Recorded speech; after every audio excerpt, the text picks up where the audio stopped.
The advice and opinions expressed by the host of Autism Live and her guests are meant solely as suggestion and should not be in any way construed as child-specific advice. Any choices you make in determining your child's treatment are completely at your own discretion.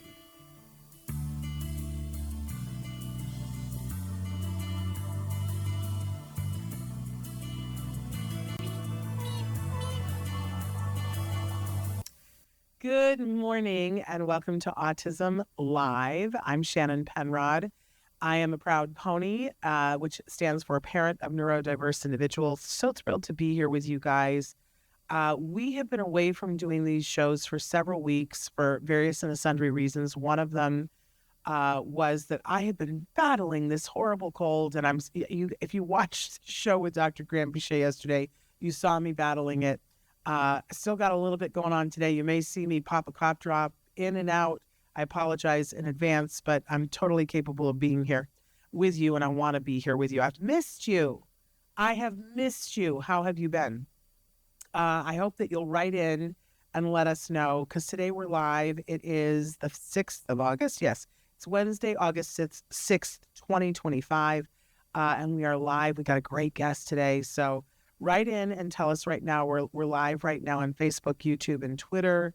And you guys know that later on today, this show will podcast and it'll be available on all the podcasting platforms that you guys love to listen to us on.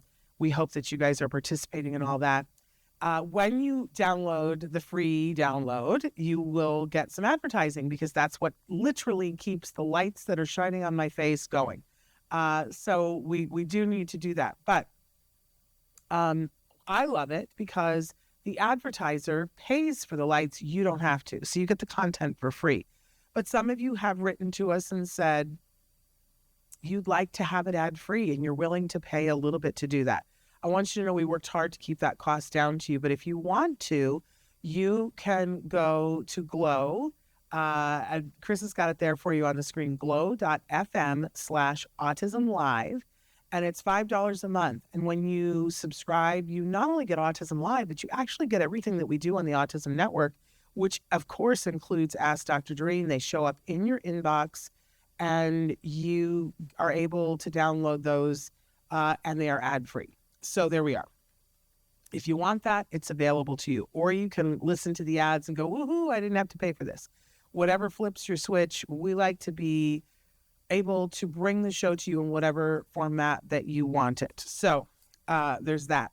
I also want to say our mission here always has remained the same. We really are now, I get confused about, are we in the 14th year or we've done 14 years and we're in the 15th year? It's something having to do with that. I can't do the math. I'm not good at that. But that's how long we've been doing the show, a while. And our mission from day one was to provide information and inspiration to the autism community.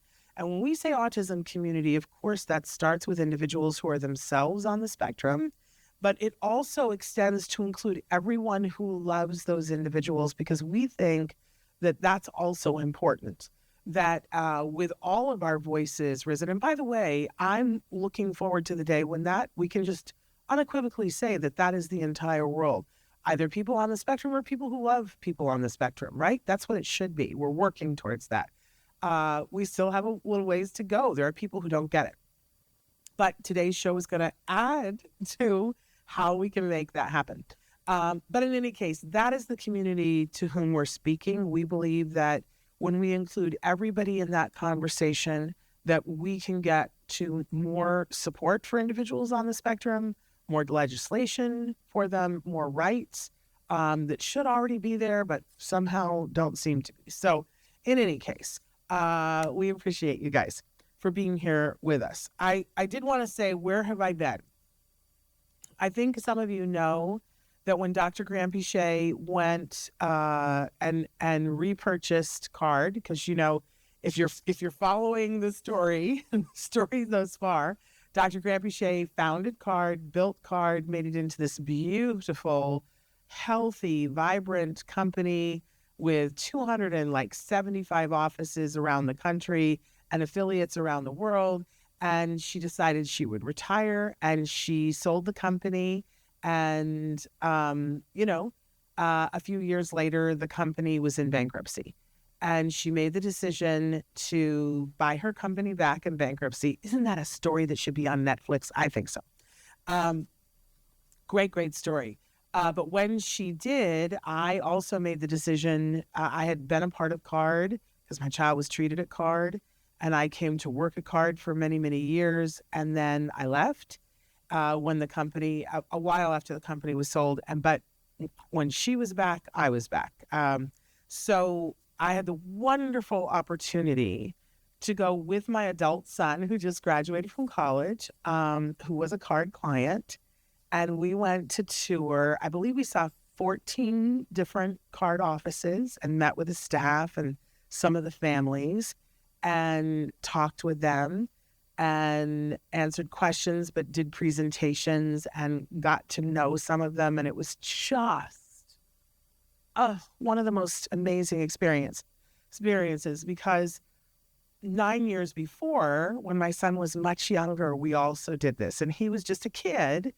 And we were touring the offices and, and driving in between the offices and going places. And now he's an adult with something to say. And so it was just an amazing, amazing opportunity.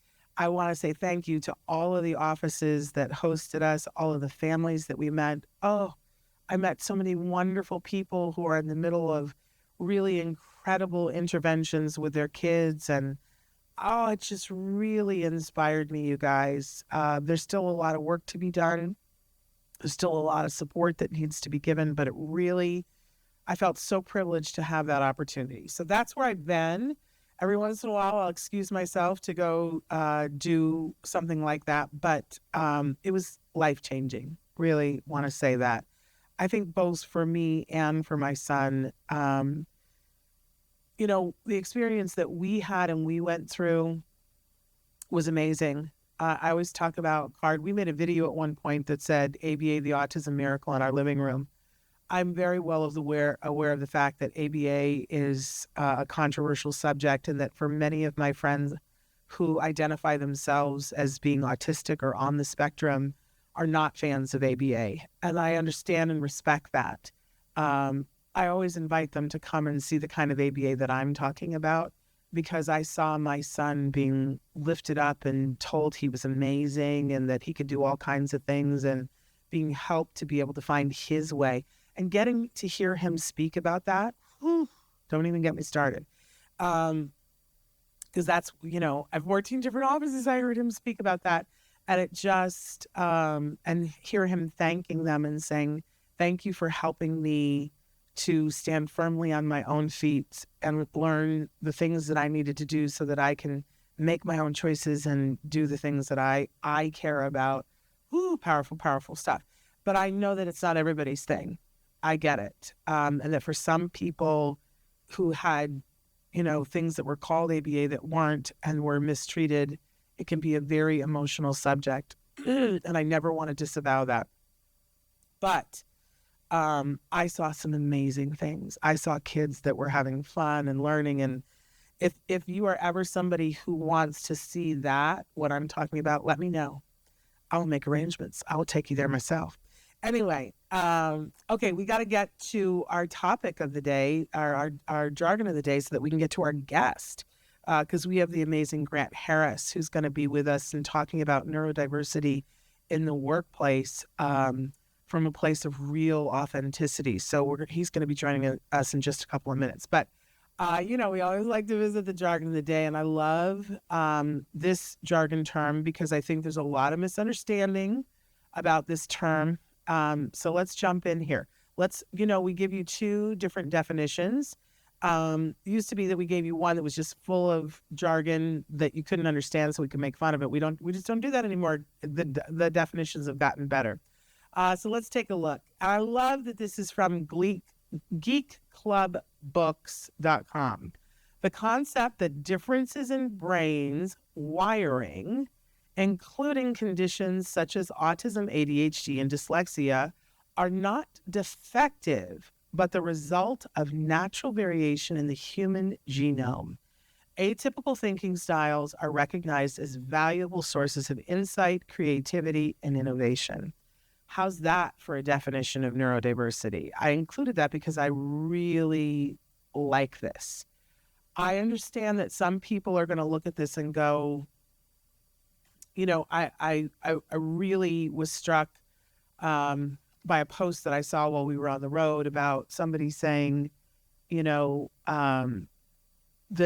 more severe types of autism, we need to be careful about grouping them together. And that it isn't always a gift. Somebody had posted that and said, let's remember that some aspects of this are disabling and that it isn't always a gift. But I love the idea that we can talk about how the brain is wired differently and maybe not put a label on it, and certainly not put a label on it for everybody. This makes me really happy. Let's go to our other definition. And I think this is the more simplistic one, a positive way of languaging unique ways of processing. And to use Temple Grandin's words, different, not less. And I feel very strongly that if we don't all come to this understanding, it's very hard. In today's environment, I feel like we've taken 7 steps backwards. I'm just going to be honest about that.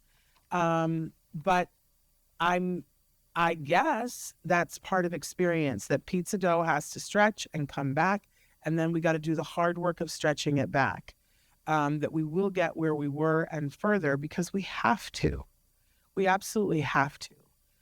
This is the world in which we need to leave to our children. And we've got to leave it better than we found it. And certainly on this topic, I know that there are a lot of parents like myself who feel very strongly. And I hope that for all of the adults who identify as self-advocates, I hope you know that we want to be strong allies. We don't always get it right. I don't get it right half the time.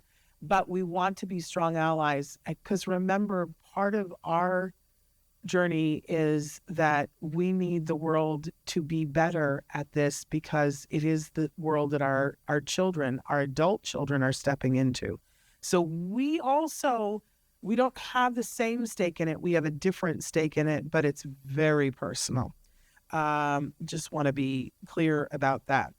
I also want to address, because while we were, and even at the start of the show, I always say I'm a pony, a parent of a neurodiverse individual. And I get some kickback from that from time to time from people. And on the trip, I had one person who said, you realize you're saying that wrong, right? That it should be that you're a parent of a neurodivergent individual. And I said, here's the thing. That's not the word that my son uses for a very specific reason. Because my understanding is that neurodiversity is all the complexity, and that a person can't, the typical explanation is you wouldn't refer to a person as neurodiverse, you would refer to them as being neurodivergent. I would say to you, though, that my son's logic on this, first of all, I'm going to say whatever my son says, right? Because I believe in letting people choose the words to describe them, not telling them what words to describe them. So I would never tell my son, no, you're neurodivergent. Ooh, that wouldn't happen. But also his logic on this is that he says, my brain works in a very specific way, but I am capable, I have built skills enough that I'm capable of going into a room full of people who are not neurodivergent, and I can adjust what I'm doing so that I can communicate effectively with them. So that's one thing. But then I can go into a room full of individuals who are neurodivergent, and I can adjust the way that I am speaking so that I can communicate very effectively with them. And in that way, he considers himself neurodiverse, which I think actually makes sense. And even if it didn't, I would still use it because those are the words that he gives me to say. All of which to say, it is critical for us here, I think, for a lot of time here, and you guys can be looking at the old videos because they're there. You can go to YouTube and watch videos when my hair was brown. That's a long time ago. But you can, there are videos of my son when he was 8 years old, and he's 22 now. We've been here a minute. And so you can watch some of the old videos, and we were in the beginning very entrenched in a certain type of language, largely because it was already coming from my son. My son is somebody when he was younger that I remember he was maybe 7 years old, and he was being interviewed by a news person who said, so Jem, you're autistic. And my 7-year-old son said, no, I'm not autistic. I have autism. He was stating his preference for how he wanted those words to be said around him. So those were the words that we were using. And what we learned, because I want to be somebody who's always learning, want to be in the front row, was that wasn't the case for everybody. That was my 8-year-old son. And by the way, by the time my son was 10, his words had changed. He was using different words. And I've met so many wonderful people on this journey who have different ways of describing their relationship with autism. I just want to say it is critical to mission one here for us. If we're going to be providing information and inspiration to that larger autism community, that we really believe we have to make room. If we're really going to say neurodiversity, we have to make room for all of the language and for people's preference, because I'll tell you, I've met a couple of people who are like, I don't really care. I don't really care. But most of the people that I've met, it's how they're identifying a portion of their life, or it's how they're identifying themselves. It matters greatly to them. So, I stand by whatever words somebody wants to use to describe themselves. We want to embrace that. We don't always get it right, but we want to embrace that. So this all brings me to our guest today, who I hope is going to educate me and all of us even more on this subject and many other subjects. Because Grant Harris is about to join us. I want you to know he's got a bunch of letters after his name, and we're going to try to sort through what they all mean. MBA, obviously. We kind of know what that is. CDE, which is a Certified Diversity Executive. Never heard of that before myself, so I'm excited to know more about that. And he is well known as a neurodiversity champion. I think that's a wonderful moniker. He is also an organizational culture specialist. Well, I've never heard of that before, but that sounds lovely to me, because having just come from all of these offices, I was able to write an email to Dr. Granpeche yesterday about how proud I am of the culture that I'm seeing in these centers of acceptance, and we have staff who identify, and they were talking about what a wonderful job this is for them and how included they are. So I'm all about culture specialist. Woo, love that. He is also a 3-time author. He is the founder of GTH Consulting, which we'll talk with him about that. But he helps organizations navigate neurodiversity in the workplace. Excuse me. So how critical is that now? Possibly more than ever. And so we're thrilled to welcome him to the show for the first time. We're talking to Grant Harris. Grant, how are you? Hello. I am well. How are you, Shannon? I am better that you're here, because I want to be educated on so many of these things.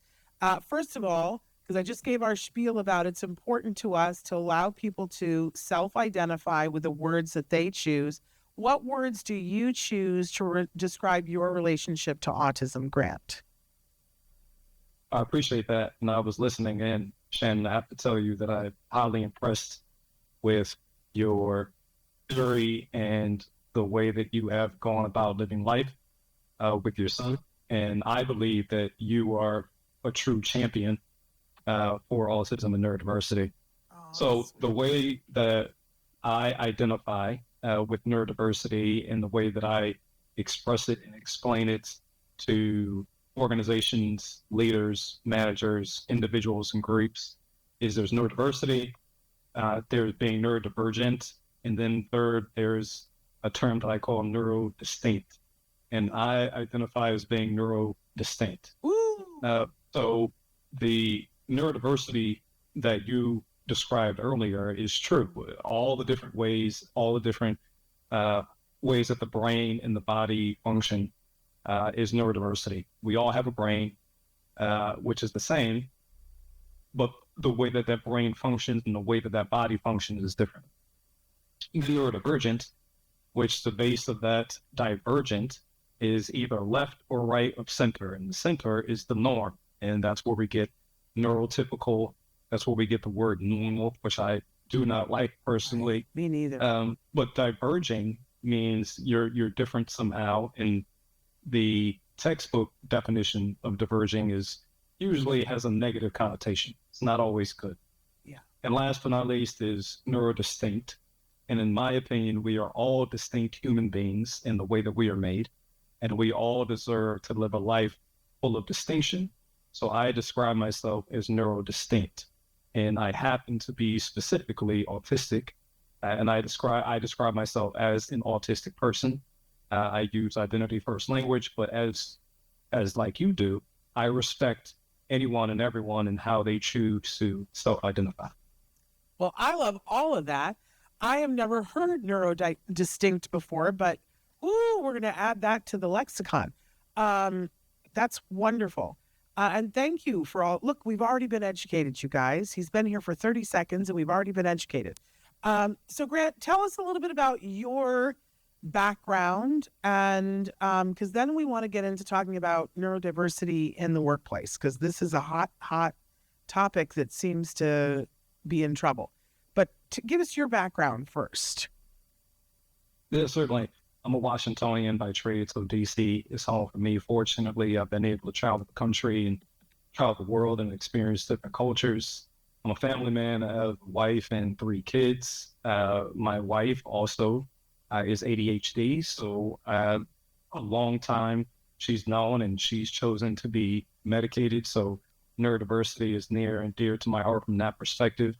In my personal life, I'm a former college athlete. I'm a Hall of Fame athlete, very proud of that. Once an athlete, always an athlete.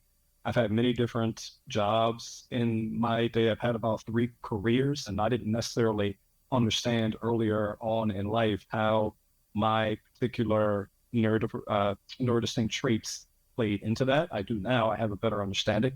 So I spent time in management consulting. I've spent time in education. I taught autistic kids before I ever knew I was autistic, which is interesting. So I spent time as a special educator at both K-12 and higher education levels.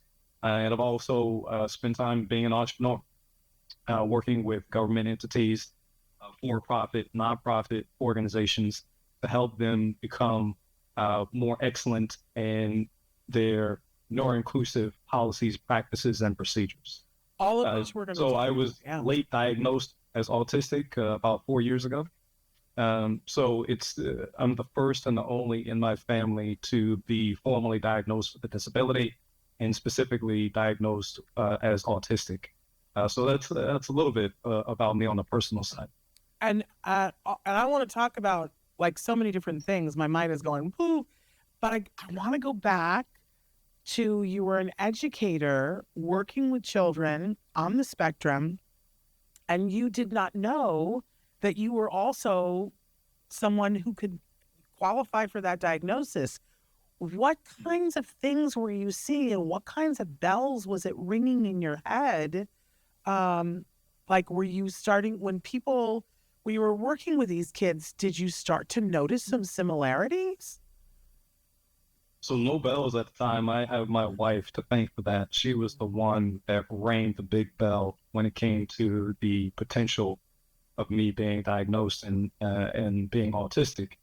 However, when I look back on my time there, the routine, the structure, the organization, the way that I went about communicating with not only the students, but also my fellow educators, I could certainly see my autistic traits coming out in those things. The music that I listened to when I was lesson planning, the different approaches that I took the problem solving. All of these things at the time, I thought that was my personality. That's how I operated. But I did not attribute them in any way, shape, or form to being autistic, with a deeper understanding of how I could utilize those traits, not only within a classroom, within the education sphere, but also within entrepreneurship. I was in a high free and reduced lunch, meaning low income, English as a second language. And I was in the most restrictive environments, meaning the students that I taught basically stayed in one or two classrooms for their entire educational career. That's the life that I was in. I saw some of those ABA practices that you were mentioning, some good, some not so good. Yeah. I do not call myself an ABA expert, and I certainly wasn't at the time, but I was introduced to those things and saw how some of the reactions were positive and some of them were not so much. Yeah. So it was an interesting time, but at that point, at that specific time, there were no bells or whistles going off about me personally being autistic. But after the fact, I see that my connection with those students, the way that I operated, and the way that I didn't operate, certainly can be attributed to my autistic traits. Interesting.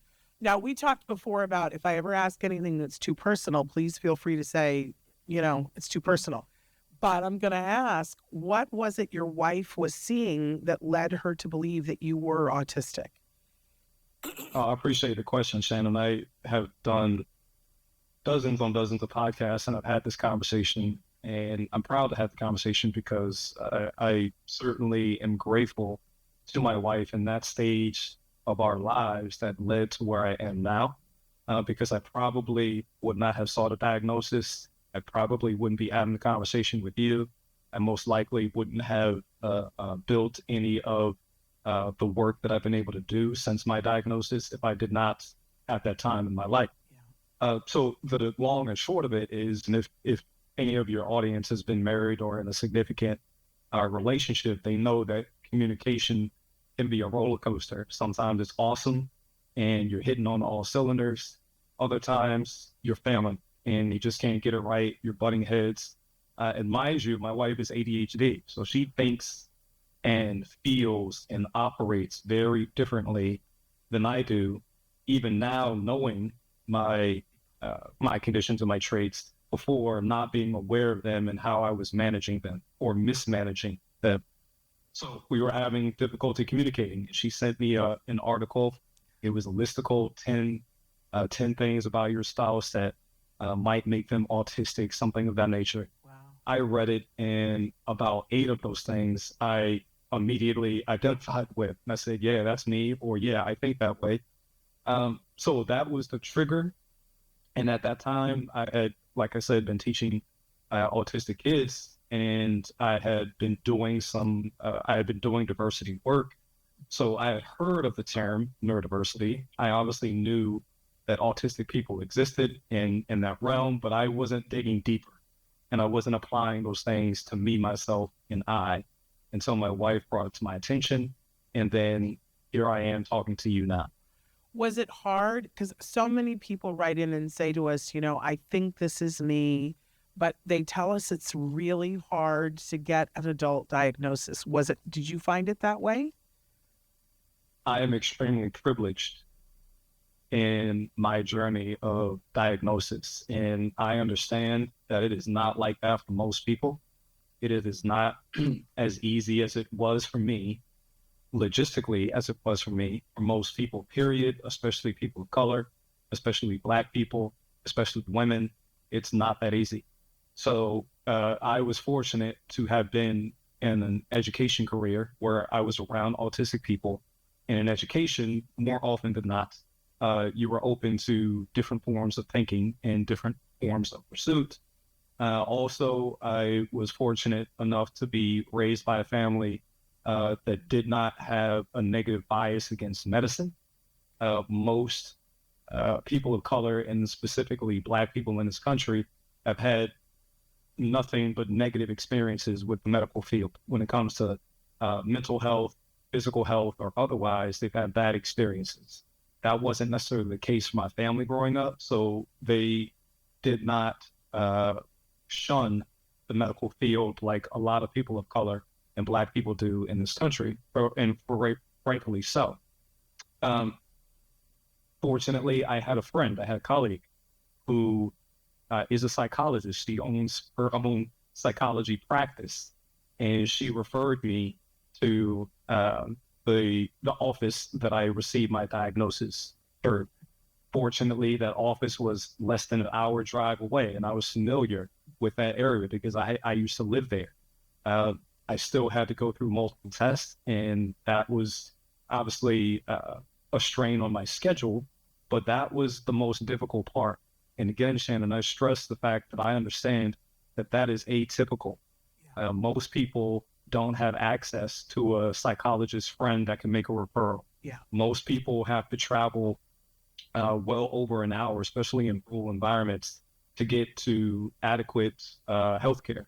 Most people cannot afford it. It was not cheap for me, but I was in a position to be able to afford it. Although we paid on our own, insurance did not assist in any way, shape, or form. So I am extremely fortunate and blessed to be able to say those things, because it is not that way for the majority of people seeking diagnosis. Well, I certainly appreciate that. But when you got the diagnosis, what did it feel like for you, Grant? Because I've heard some very, that it's very emotional for some people.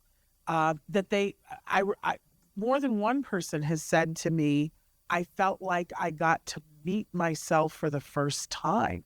Did you experience any of that? So my wife will tell you that I'm not the most emotional person on the planet. I've been trying to work on that. So again, I think my story is a bit different because I had been around autistic people and autistic kids who are very different because they're not masking as much as autistic adults. Right. They are who they are. They haven't had years of experience like I had at that point of trying to do things the right way, quote unquote. Right. So I think that was a little bit different. And I also think it was different because I had already been doing diversity work, looking at the different ways that people can think about themselves and how they fit into society. So I think I had a quote unquote easier time. However, I like to tell people that I am an onion without the smell because I have multiple layers. So I had to grapple with now being a person with a disability. Now, when I never thought that I was a person with a disability before. And then I had to grapple with being autistic, which is being a neurodistinct. At that time, I didn't have a language of neurodistinct. I would have said neurodivergent at that time, which was a second layer. And then the third layer specifically being autistic. So the biggest thing, and still the biggest adjustment that I have had to reckon with is my wife is ADHD and she can take a pill. And when she takes that pill, she feels better. She's operating differently. If any of your audience has ever seen the movie Limitless, when the guy takes the pill and then he's in a different realm and he knows all and sees all, she equates her experience to that. That's the biggest thing that I still have difficulty swallowing, no pun intended, is the fact that I can't take a pill.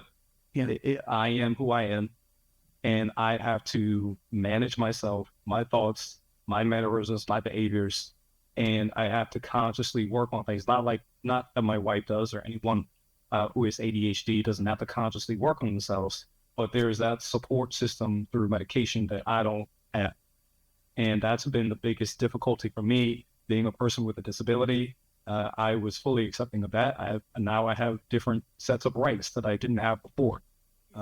Being neurodistinct, as I've evolved in that language, I think is pretty awesome, pretty cool, because I worked with those autistic kids and I saw all of their beautiful mannerisms and traits, but not being able to adjust or refine the parts of my character and parts of my traits that are difficult to swallow for other people, that hold me back in certain ways, shapes, and forms. That's been the most difficult part for me. Well, and there's a part of me that just wants to cry. I am the emotional person, but I want us to get to a place where, like, I understand, even for those of us that, are not identifying as being neuro distinct or neurodiverse, there are times when I have to walk into a room and I know I'm going to have to be slightly different than my completely authentic self to fit in. And I can tolerate that for a little while. I cannot begin to understand what it is like for someone like you or my son or any of my friends, because I know that it's got to be that on steroids times a million. But I want us all to get to a place where, why can't we just accept people for who they are? There is a part of me that wants to say to you, but Grant, people need to start respecting who you are.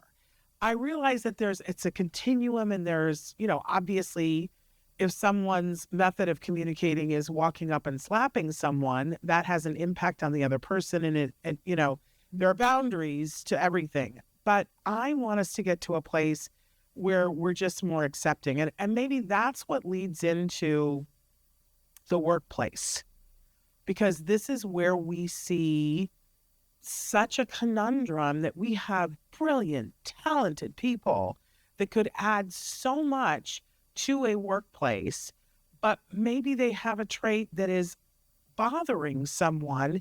I kind of want to say, let's work on the person who's bothered by that more than the genius that we want doing the job. But I get it. We're not entirely there yet, but that frustrates me, to be honest.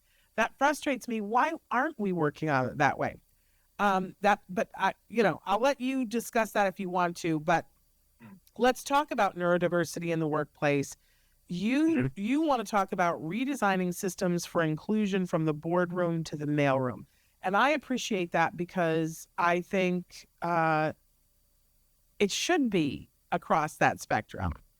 And I think that sometimes it is, but it isn't always disclosed, and it's a lot of masking. What are your thoughts? So I appreciate your candidness about being in a workplace and the person who has the problem with the neurodistinct person and the way they show up, having to work on that. Well, I say a couple of things to that. Yes and yes. There have been recently in the news and in the media, people who have displayed poor behavior in the workplace, and they blame it on the fact that they are autistic specifically. Yeah. And that somehow that's an excuse or a reason for them acting the way that they do. And I don't subscribe to that. And like you said, you can't walk up to people and smack them in the face and say, oh, well, I did that just because I'm autistic. And we cannot expect, so other people should not expect that of the autistic community. And I believe the autistic community can't always expect every person that they come in contact with to immediately accept or understand and change all of their mannerisms and behaviors to match them as well.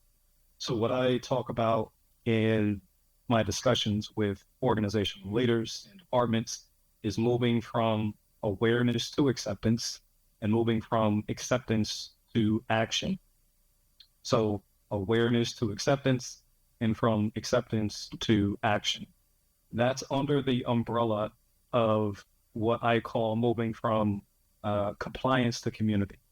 Compliance mindset is, okay, we have enough people of color, we have enough women, we have enough disabled people, we check that box and we're good to go.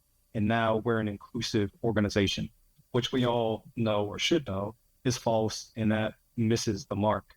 Moving towards community is understanding, okay, we have these people of color, we have these women, we have these disabled people. Who is the most impacted, and how do we reach them first?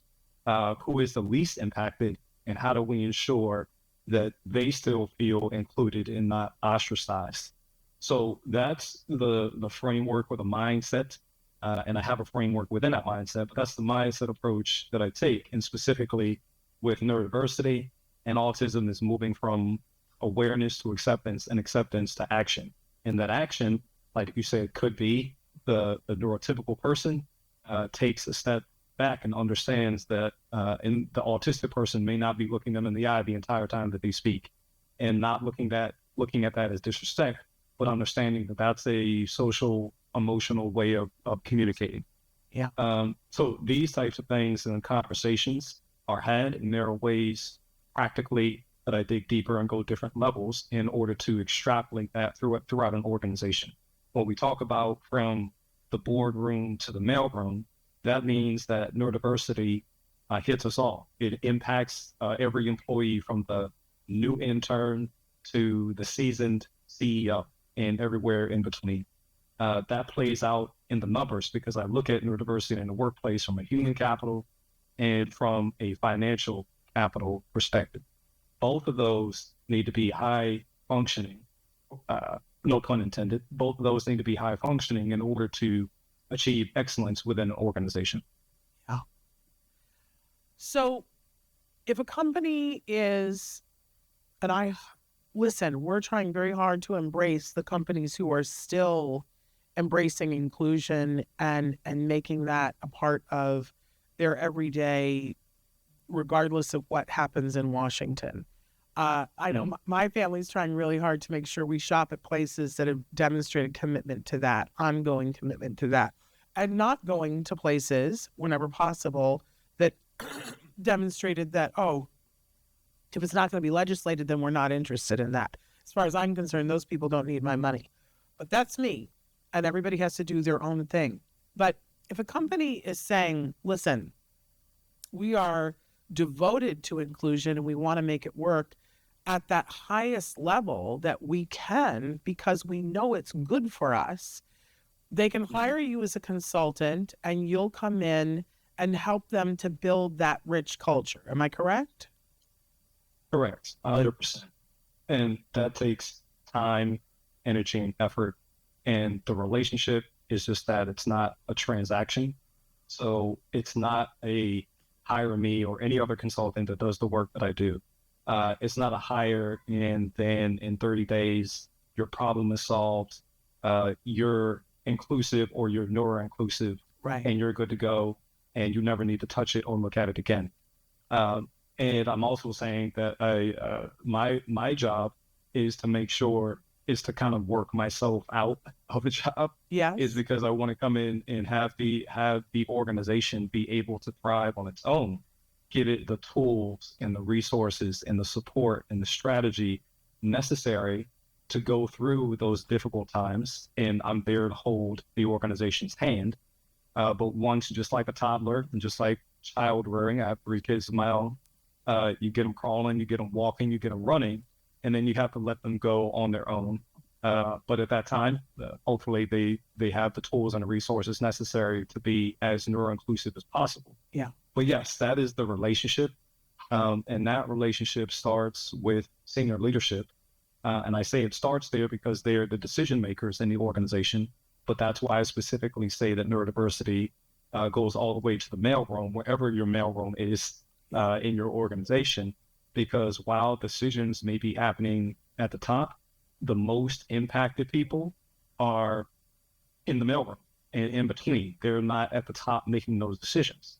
So that's the conversations, and those are the time that's spent is shaping those strategies, what they look like online, what they look like offline, and doing them with fidelity. And with fidelity means consistency. Yeah. And I try to impart in organizations the 3 C's, with communication being clear, concise, and consistent. Is your message around being more inclusive clear internally and externally? Is your message concise? Can people pick it up and digest it easily and quickly? And third, is it consistent?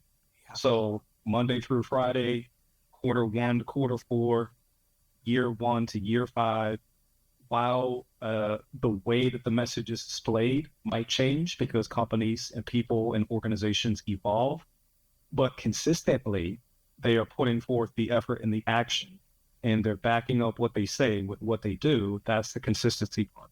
Yeah, and that creates culture, not policy. Because you can put policy out all you want, but if you don't have the culture you're not getting it done. So Grant, if people want to hire you, where would they go? One of a couple places.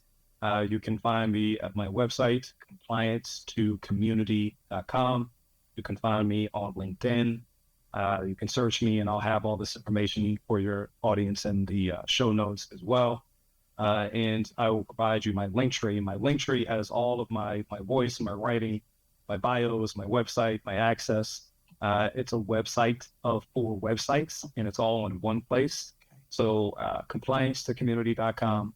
You can search me on LinkedIn and I'll also provide my link tree and your audience can have that as well. Thank you. We appreciate that. So compliance2community.com, you guys. That's if you want to know more, if you want to talk with Grant, if you want to hire Grant.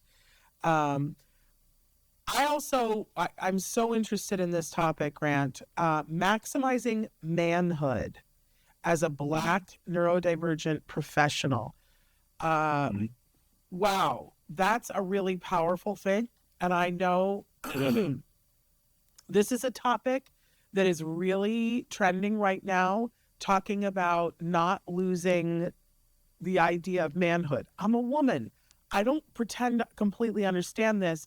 I sit in the front row, teach. What do you want to say? Yeah. The long and short of it is that the intersection of, we all have intersecting personalities, intersecting demographics and psychographics. Demographics are your age, your gender, where you live.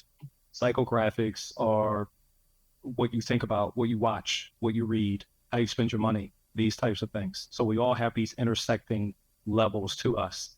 But being a Black man in America is not easy for all the reasons that we could have a whole other show to talk about. Sure. All of the inequities. Being a Black woman or a person of color in America is not easy any point in time, but especially now. But when you look at being late diagnosed, when you look at the incidence of self-harm and police brutality, when you look at the lack of Black men in high leadership and high visibility positions, or if they are there, they don't stay there for very long. All of these things make it very difficult. And then you throw in the fact that you throw in neurodiversity or being neurodistinct and being autistic, when Black men are already seen usually as aggressive. They are associated with crime and violence. And for a person like me, that my facial expressions don't always match the words that I'm saying. For many folks, I come off differently than what I'm thinking internally or how I'm intending to approach people. So at the corporate level and all of the nuances that come into corporate jargon, all of the social aspects of spending time outside the job, spending time, quote unquote, networking, spending time building relationships one-on-one and having trusted bonds of eye contact, touching and shaking hands, and these types of things that many autistic people do not contribute to or make them uncomfortable in certain ways or have to mask. All of these things are intricacies that Black neurodivergent men and professionals have to navigate in the workplace. So I hosted and still connect with a group of Black men in corporate America who describe themselves as neurodistinct and or neurodivergent, to have these types of conversations so that they can feel seen and heard, and that they have someone that they can talk to or a group of people that they can talk to and feel safe in that environment to hone themselves and to help shape the culture of others. What a powerful thing. But of course, I guess what I want to ask you is, as a white woman, is there something that I can do? Like, is there... Well, you're doing it. You're doing it, Shannon. Having this show, having these conversations, asking the question and out of authenticity. Now, not every person of color, and again, we can have different shows just around this topic, but asking the question of what can I do? How can I show up? And having that being genuine and authentic and from a place of community, like I said, Yeah. not out of the fact, oh, well, I saw it on TV and that was so horrible. And now let me help, when these things in corporate America have been going on since the founding of the country. It's not new. Neurodiversity is not new. Being a person of color in this country and having all of the inequities that go along with that are not new. And then to have someone come up and say, well, oh, what can I do because they saw a George Floyd, or we had to go through a pandemic, that rings as kind of hollow and false. Not that it should be discarded, because at least someone's asking, but it should come in the times, not in the desperate times. That should be shown in all the times, just because of the understanding of what these types of people go through on a regular basis, without it having to be spurred by a pandemic or a global killing that everybody got to see when they were sitting on their couch for that time. Yeah. So that's the difficult line to walk for some people.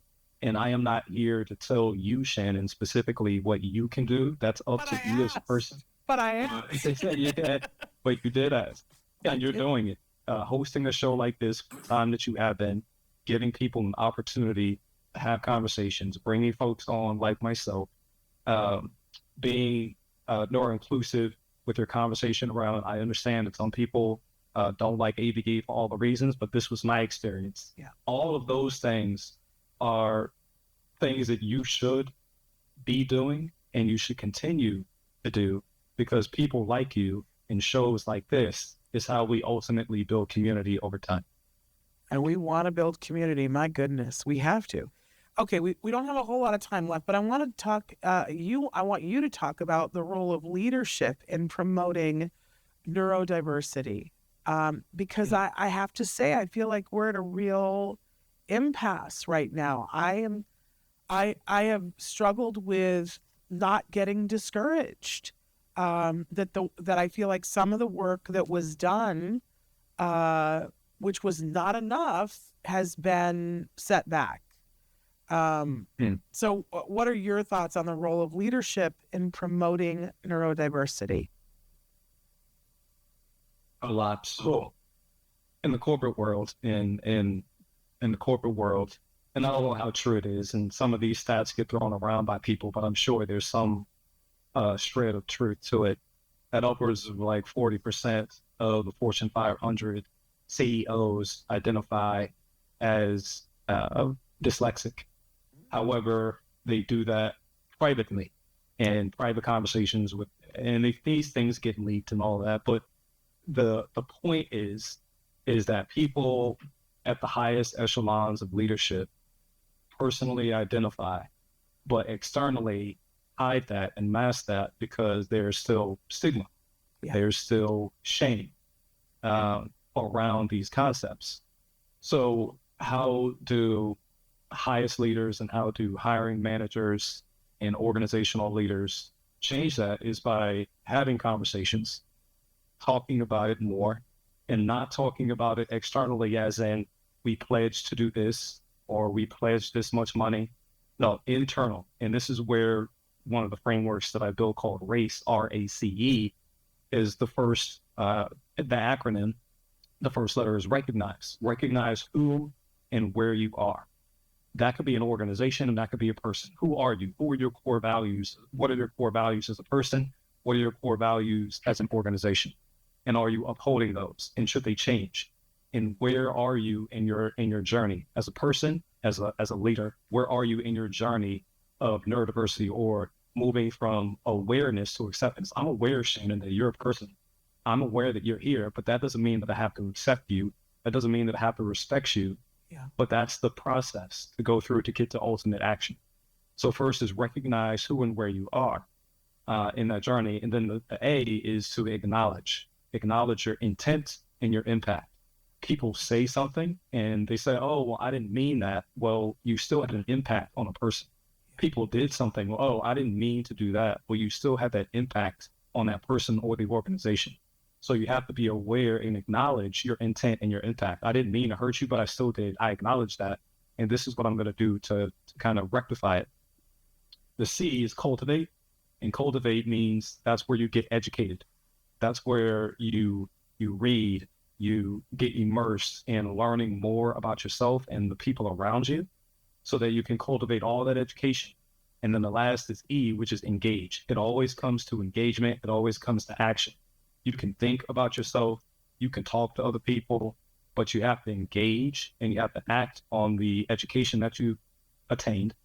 And you have to engage with that acknowledgement, and you have to engage with that recognition of who and where you are. So that's the approach that I take in the conversations and the work that I lead with organizational leaders. Well, I'm so glad you're doing what you're doing, Grant. I feel like it's very necessary and important, and perhaps maybe now more than ever. You know, and I want you to know, and I hope for the people who are listening who are like of this same mindset, you know, what I was saying before about we need to create the world in which we leave our children. And I am not comfortable, you know, with the world that we have created right now for our children. And especially when our kids are unique and uniquely capable, with challenges in some areas, but uniquely capable in other areas. And it starts with us. I'm acutely aware of that, but sometimes it feels overwhelming. You know, so I love knowing that people like you are doing what you're doing and speaking to people at the highest level and helping them to be able to see it. And you are uniquely qualified to be able to bring this message in so many ways, which is a wonderful thing. Now, I also mentioned before, because we're running out of time, that you're an author. You have 3 books. Do you want to take a second and talk about your books and where people can find them? Yes, I'm a 3-time published author. I did not plan to be an author. I fell into an opportunity to become an author, and I took that chance. I've written 3 books, none of which have anything to do with neurodiversity. I wrote them before I had a full understanding or right on the cusp of my diagnosis. But the first is all about diversity, equity, and inclusion frameworks and why these frameworks should exist and how to implement them. All of them take a practical approach. They are aimed at hiring managers, at senior leaders, and within organizations. And it doesn't matter if it's nonprofit, for-profit, small or large. They're practical in nature. They all have roadmaps set out to say, well, this is a way that you could achieve success, because there's more than one way, but I put out my roadmap. So the first is about DEI frameworks. The second is about implicit bias and how our biases and our prejudices impact the work around us. And the third is about inclusive leadership. So how do leaders show inclusivity as a general term and general umbrella? And now my practice works on the neural inclusion part, because the book, again, doesn't touch on that specific topic, but I bring that in with the work that I do physically with these organizations. It's very interesting how your path took you. Very, very interesting. It's funny to me that, was it 2 years or 3 years ago that we were hearing across the board that the number one topic among CEOs was the DEI initiative, that was what was being embraced, and that's what, but I have to say that our community was saying, but it's not including neurodiversity. You guys are missing the boat there. And of course, now it is, I don't know if it's the number one topic, but not in the right direction. So it's interesting to me that you were always a part of this community working for inclusion, and that it was very personally brought home to you that there's another piece to this that needs more conversation. So Grant, thank you. Thank you for what you're doing. Thank you for utilizing your life to bring this to more people's attention, to help them to create a culture. So often I see companies, listen, there's nothing that I have bad to say about a job coach, right? But it's a lot of companies think we'll just hire a job coach for this individual and that'll take care of it. But it's missing the boat on that culture. Everybody got to get a little bit more aware because that's the way that it works. So thank you for everything that you're doing. We really appreciate you taking the time to be with us. Tell us your website again. Thank you for having me. Yeah, thank you for having me, Shannon. It's been a pleasure. compliance2community.com. And you can find all of my writings and my books on LinkedIn as well. Amazing. Amazing. Thank you so much. And I hope you have a wonderful rest of your weekend. Take care. Thank you. Take care. It's been great. I want to say in closing, what a great guest. But I want to say hi to Rodney. Rodney, you wrote in and said hello. We're so glad that you're here with us. Guys, we're back doing live shows. And what a wonderful, I thoroughly enjoyed that. I hope you guys did too. We are back next week. We've got amazing guests for you. And Ask Dr. Doreen, don't forget that we're going to talk about that really controversial term, recovery, next week. What it means, what it doesn't mean, why it may not be your word. I don't use that word anymore, but I certainly talk about the concept. And I'm going to talk about that concept until I stop breathing. But I don't use the word anymore because I know it's such an incendiary word. So we're going to talk about all of that with Dr. Grampiche on Tuesday. I think you're not going to want to miss it. Bring your controversial thoughts. Let's talk about it. Because if we can't have a conversation, what are we doing? Right? And you get to bring your thoughts and your feelings and your emotions, all of it. We'll look forward to that. Okay. But until then, give your kiddos a hug from me and one for you too. Bye-bye for now.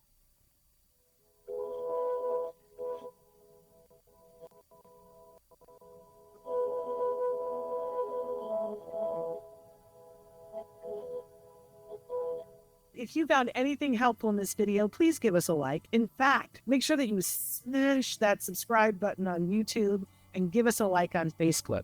You can also follow us on Twitter and on Instagram for important updates.